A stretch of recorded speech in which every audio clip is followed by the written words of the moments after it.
Yeah.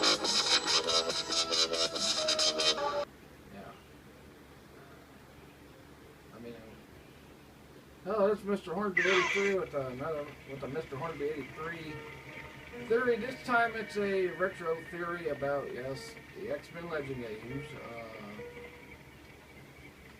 Are you sure you want to go? I'll take this mission on, and I'll get to the theory here in a sec. But alright, so my thing with the first X-Men Legends game, because whoa, that's sorry about that. That was a little too loud, but my thing with both of these games is I think the first one might have been meant to be based on the I need help this instant!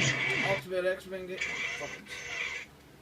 Based on the Ultimate X-Men comics. How could I have failed?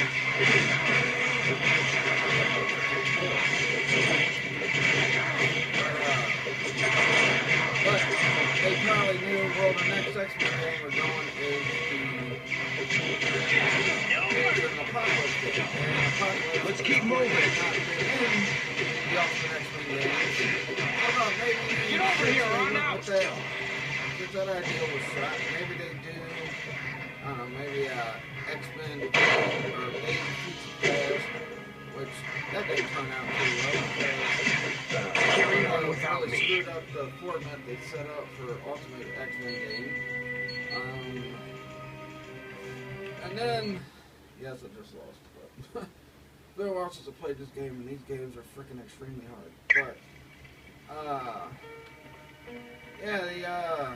so yeah, it was either gonna be X-Men Days of Future Past or Ultimate X-Men.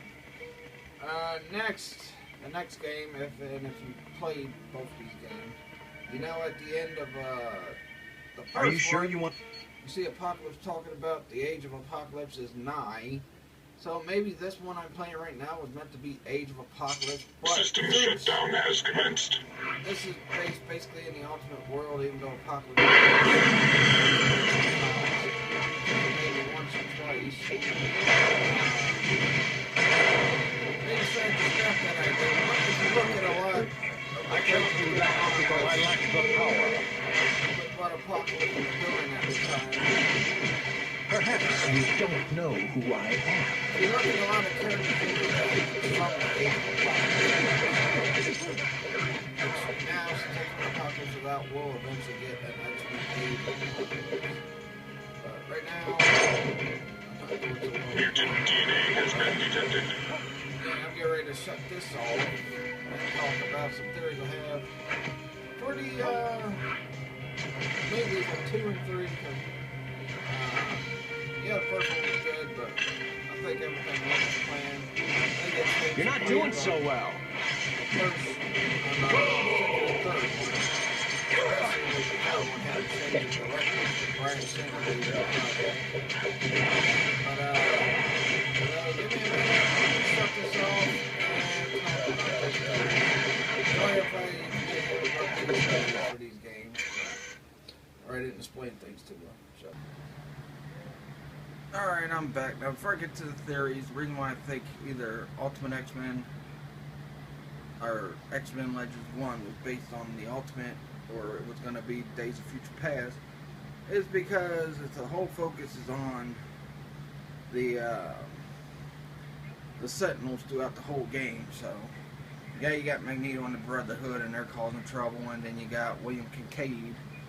But, yeah, I think that's why it was probably going to be based on that, but they decided to go a different route. They wanted to keep it with the Ultimate format, which they couldn't call it Ultimate X-Men, because like I said, Apocalypse was not in the Ultimate X-Men universe, really, so. But the arc, it seemed like it was kind of based on the Tomorrow People, which was the first arc for Ultimate X-Men, which was like probably the best arc they had in that series, but wish they'd make a cartoon like called Ultimate X-Men, but have it like the 90s one instead of actual Ultimate X-Men comics. But who knows? Look at Ultimate Spider-Man. What I think about it, how stupid it is, but people like it. Fourth season. Alright, now to the theories with 2 and 3. And reason why I'm going with 2 and 3 is because, well, 2 for some reason is highly acclaimed. Because I've never really been too fond of part 2. So William Stryker gets introduced in this. Nightcrawler gets introduced in this. Stryker's controlling all these mutants and having their powers and making them do things they normally wouldn't do. Even had the power to freaking convince Magneto to tell him all about Cerebro. I think what this one was supposed to lead to, part 2, I think, but they might have changed plans because of what happened in 3.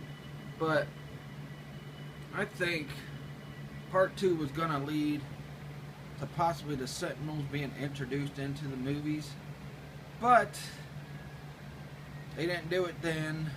I don't know if it's because they didn't have the technology for it or what. I mean, they did do it with Days of Future Past, which in my opinion is the best X-Men movie. Unless Apocalypse shocks me and shows me it's going to be better than Days of Future Past. But, so I think it was supposed to lead into the Sentinel thing. And it was going to be them focused on fighting the Sentinels. And then 3 was going to be them fighting the Sentinels, and as they were fighting the Sentinels, as they were progressive, which they ended up doing with 2 as they were progressing, that, you know, Jean power getting out of control, she becoming the Phoenix Force. But they were going to progress and show a lot of stress on Jean, and then she was going to turn to the Phoenix at the end, and then they were probably going to base, it might have been the 4th one, on the Phoenix, the Dark Phoenix, but they didn't do it. Because one, Bryan Singer left the X-Men to do the worst Superman movie ever, and the bad thing about it is he had planned to do a couple more, which was going to have Darkseid in it, and Brainiac, which I've been hollering for Darkseid and Brainiac for a long time for Superman movies, because all the villains they had in frickin' the original Superman movies really weren't that good. I'm getting tired of seeing Lex Luthor and freaking Superman movie after Superman, especially with Kevin Spacey's performance as Lex Luthor. Maybe if he would have got to do the Superman Lives movie, he might have put on a better performance. Who knows? But, so that's what I think was going to happen. But then, like I said, Singer left, Ratner took over. So Ratner was like, oh hey, let's work on the cure. We did get a Sentinel head, without any indications of the Sentinels being in the movie, and a training simulation. And I can understand why X-Men Last Stand was probably one of the worst ones out of them, because the movie was just all over the place. I mean, you're trying to focus on Dark Phoenix, trying to focus on the crap with, you know, the cure, and you're trying to introduce Angel into this world, and the kid who played the kid who was the resource for the cure. I think, and you know, this is a theory I had, I thought maybe he'd end up turning out to be Apocalypse. So when they did the 4th movie, if after they finished Phoenix, they could have did Apocalypse. They might have did a 5th movie. But after 3, they rebooted it, got X-Men First Class trilogy, which I'm guessing is culminating with Apocalypse, but they're saying the next X movie is going to be based in the 90s.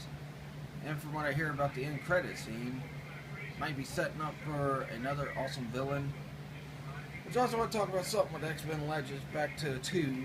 At the end of the game, and I'm sure plenty of people already played and beat it, you see that Apocalypse's machine acts up on him, and he loses control, and they, like, I don't know what happened, I guess he fell asleep.